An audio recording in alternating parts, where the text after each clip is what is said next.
ఇండస్ట్రీలో మీరు అజాత శత్రువు. ఐ మీన్ మీరు ఈ 30 ఏళ్ల కెరియర్లో మీ మీద ఏ వివాదాలు లేవు. ప్రధానంగా మీకు ఒక జెంటిల్మెన్ ఇమేజ్ ఉంది. ఎప్పుడు ఒక్క మాట తూలిన సందర్భం కానీ ఏమీ లేదు. క్లీన్ అండ్ క్లియర్ ఇమేజ్ మీది. లక్కీలీ. అండ్ ప్రతి ఒక్కళ్ళు మిమ్మల్ని ప్రేమించారు. రాఘవేంద్రరావు గారు లాంటి వాళ్ళు, బాపు మన జంధ్యాల గారు లాంటి వాళ్ళు, నాగార్జున గారు లాంటి వాళ్ళు, వీళ్ళందరినీ అంటే యాక్చువల్గా మీది ఒక్కో సినిమా నేను ప్రశ్న అడుగుతూ పోతే 24 గంటల ఇంటర్వ్యూ కావాలి మనకి. సమయాభావం వల్ల కనీసం మీతో పనిచేసిన కొందరి ప్రస్తావన నేను చేయాలనుకుంటున్నాను. జంధ్యాల గారు మీ ప్రయాణం మీ కెరియర్ మొదటి దశలో ఉండగా జంధ్యాల గారితో బాగా ట్రావెల్ చేశారు. అవును. ఆ అనుభవం, ఆ మహానుభావుడితో మీ జర్నీ అది చెప్తారా? నేను ఒక 3-4 సినిమాలు చేసిన తర్వాత నా దగ్గర ఎంవి రఘు అని అసిస్టెంట్గా ఉండేవాడు.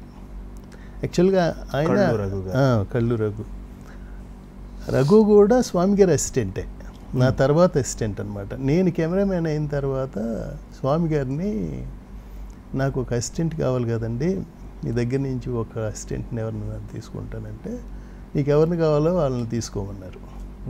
ఆయన దగ్గర ఒక 5 అసిస్టెంట్లు ఉండేవాళ్ళు కదా. అందులో నుంచి నాకు రఘు ఈజ్ ఎడ్యుకేటెడ్ అండ్ నాకంటే ఎక్కువ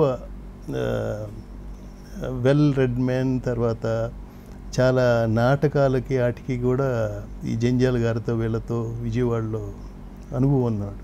నేను కలిసి పనిచేశాను. అవునా? సో తనని నేను అసిస్టెంట్గా తీసుకున్నాను అనమాట. ఆ టైంలో జంధ్యాల గారు ఇది అన్నప్పుడు నన్ను అడిగారనమాట ముద్దమందారం సినిమాకి.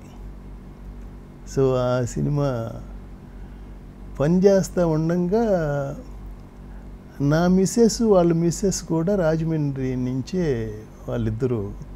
So they know each other. అట్లాగా ఆల్మోస్ట్ ఇక అక్కడి నుంచి ఆల్మోస్ట్ ఒక ఫ్యామిలీ మెంబర్స్ లాగా ఎక్కువ వైజాగ్ కానీ రాజమండ్రి కానీ ఉంటా ఉండే షూటింగ్లు ఎక్కువ. సో నేను నా మిస్సెస్ వెళ్ళేవాడిని. ఆయన ఒకే హౌస్ తీసుకొని 50 days అందరూ కలిసే ఉండేవాళ్ళు. వీళ్ళు లేనప్పుడు మేమిద్దరం ఒకే రూమ్లోనే ఒకే బెడ్ మీదే ఉండేవాళ్ళు పడుకొని. తెల్లవారుజామున 3:30కి లేచి నేను లేచే లోపలే సీన్స్ రాసుకుంటూ ఉండేవాడు. అట్లాగా ఇద్దరం కలిసి ఒక ఆల్మోస్ట్ 11-12 సినిమాలు కలిసి పనిచేసాం. ఆయన దగ్గర ఆయనతో ప్రయాణం చేయటం వల్లే నాలో ఉండే రా ఇది స్లోగా ఫిల్టర్ అయిపోయి చాలా నేర్చుకున్నాను అన్నమాట ఆయన దగ్గర నుంచి. ఆయనకి కత్తికి ఈ చివర ఆ చివర పొద్దున ఉన్నట్టుగా ఎంత విద్వత్ ఉందో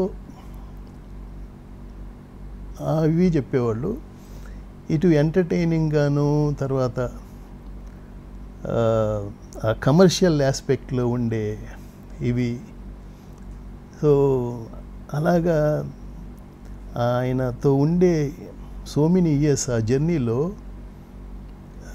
నేను కూడా మనిషిలో ఒక తెలియని ఒక ఫిల్టర్ అయిపోయి చాలా నేర్చుకున్నాను అనిపించింది.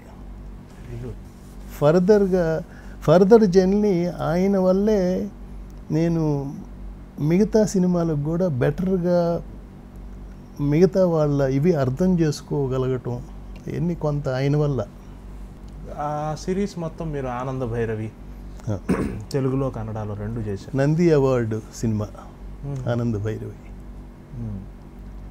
ఆ సిరీస్ మొత్తం ఆయనతో చాలా రోజులు అవును పనిచేశారు అవును కదా.